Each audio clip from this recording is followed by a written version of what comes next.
बिस्मिल्लाहिर्रहमानिर्रहीम। अस्सलाम वालेकुम अज़ीज़ नाज़रीन व सामीन।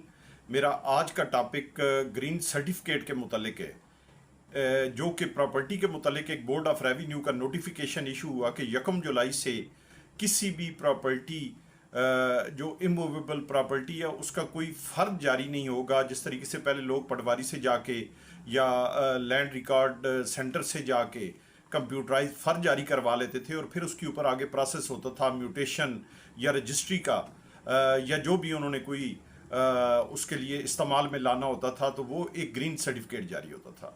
लेकिन अब 1 जुलाई से एक नया सिस्टम पूरे पंजाब के अंदर मुतारिफ करवाया जा रहा है और उसमें ग्रीन सर्टिफिकेट जारी होगा, जिसका तरीक़ाकार ये है कि किसी भी प्रॉपर्टी का मालिक वो इमूवेबल प्रॉपर्टी होगी, खा वो एग्रीकल्चर हो, खा रेजिडेंशियल हो या कमर्शियल हो, तो वो मालिक जाके अपनी मलकियत के सबूत के लिए एक एप्लीकेशन वहाँ पे देगा और लैंड रिकॉर्ड डिपार्टमेंट में बाकायदा तौर पे वहाँ पे वो बंदे मुतय्यन कर दिए गए कि जो बाकायदा मौका पे जाके इस बात की तस्दीक करेंगे कि इस बंदे की मलकियत कितनी है, जिस खसरा के मुतालिक वो ग्रीन सर्टिफिकेट लेना चाह रहा है उस खसरा के अंदर उसकी मलकियत कितनी है, उसका कब्जा कितना है, क्योंकि वो हर खसरा के मुतालिक अलग-अलग ग्रीन सर्टिफिकेट जो है वो जारी किया जाएगा। अब आप इसमें देखें कि ग्रीन सर्टिफिकेट का बेसिक पर्पस क्या है। बेसिक उसका पर्पस ये है कि जो बंदा मालिक है क्या वो वहाँ पे वाकई उस खसरा के नंबर के अंदर उसका कब्जा भी है। अगर वो एग्रीकल्चर लैंड है तो वो काश करता है और उसका वहाँ पे फिजिकल कब्जा है। अगर उसकी वहाँ पे कोई कंस्ट्रक्शन है तो क्या वाकई वो कंस्ट्रक्शन उसकी है और वो उसके ऊपर काबिज है। और उस ग्रीन सर्टिफिकेट को 3 माह के लिए जारी किया जाएगा, 3 माह के लिए वो वैलिड होगा।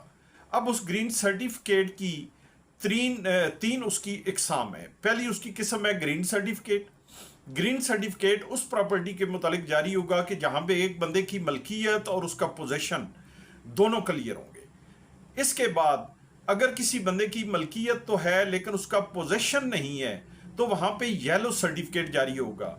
और अगर किसी बंदे की मलकियत ही डाउटफुल है, डिस्प्यूटेड है, वहाँ पे कोई लिटिगेशन चल रही है, किसी अदालत में केस चल रहा है, कोई उसके मुतालिक मलकियत का या कब्जे का झगड़ा चल रहा है और अभी वो फाइनलाइज नहीं हुआ है, डिसाइड नहीं हुआ है, तो वहाँ पे फिर रेड सर्टिफिकेट जारी होगा। तो ये 3 किस्म के सर्टिफिकेट है, ग्रीन, येलो और रेड।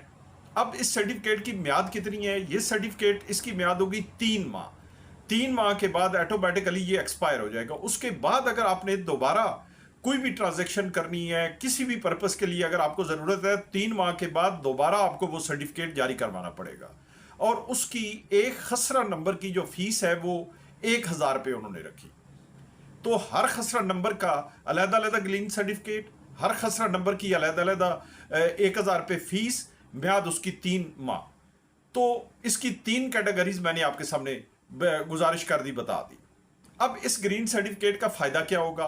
फ़वाइद तो इसके ये हैं कि ज़ाहिरी बात है जो बंदा जहाँ पे मालिक है, काबिज है, तो उसको एक सबूत मिल जाएगा, एक सर्टिफिकेट मिल जाएगा कि वो वाकई वहाँ पे काबिज है, मालिक है, और जहाँ पे उसका डिस्प्यूट है वहाँ पे फिर येलो और रेड सर्टिफिकेट जारी होंगे। लेकिन यहाँ पे कॉम्प्लिकेशंस क्या हैं?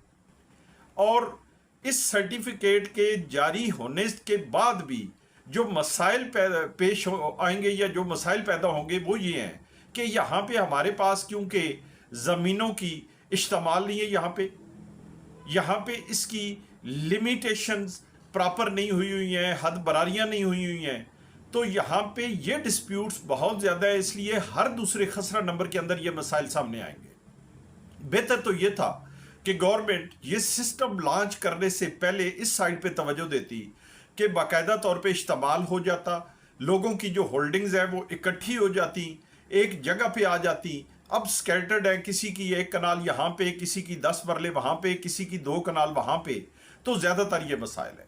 दूसरे मसाइल ये हैं कि एक नंबर खसरा के अंदर 2-2, 3-3, 4-4 लोग जो हैं वो वहाँ पे काबिज हैं।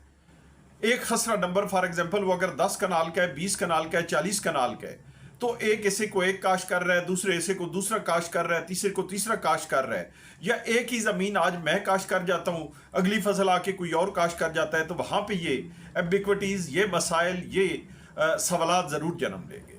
तो मेरा आज का व्लॉग इसी हवाले से है कि हमारे ज़रूर जो मुतलका इसके हैं, यहाँ पे लैंड रिकॉर्ड डिपार्टमेंट है, हमारे डिस्ट्रिक्ट कलेक्टर हैं, तो उनको इन चीज़ों के ऊपर ज़रूर तवज्जो देनी चाहिए। इसके मुतालिक तरजीहात मुकर्रर की जानी चाहिए और ज़रूर बोर्ड ऑफ रेवेन्यू को ये अपनी सिफारिशात भेजनी चाहिए कि ये सिस्टम वाकई बहुत अच्छा है। इस सिस्टम से वाकई काफ़ी सारी क्लैरिटीज़ आएंगी, वाकई बहुत से मसाइल हल होंगे। लेकिन पहले वो मसले हल होने ज़रूरी हैं जिसकी मैंने गुजारिश की।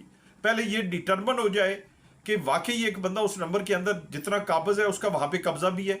अगर नहीं है तो पहले इनकी बाकायदा तौर पे पार्टीशंस हों या इनकी डीलिमिटेशंस हों या इनको इस्तेमाल करके तो इसको बाकायदा तौर पे ये डिक्लेयर किया जाए कि ये फलां बंदे की मलकियत और उसके इतना पोजेशन भी है वहाँ पे, तो तब ये ज़्यादा तौर पे इफेक्टिव हो सकता है, ज़्यादा तौर पे लोगों के लिए फ़ायदेमंद हो सकता है।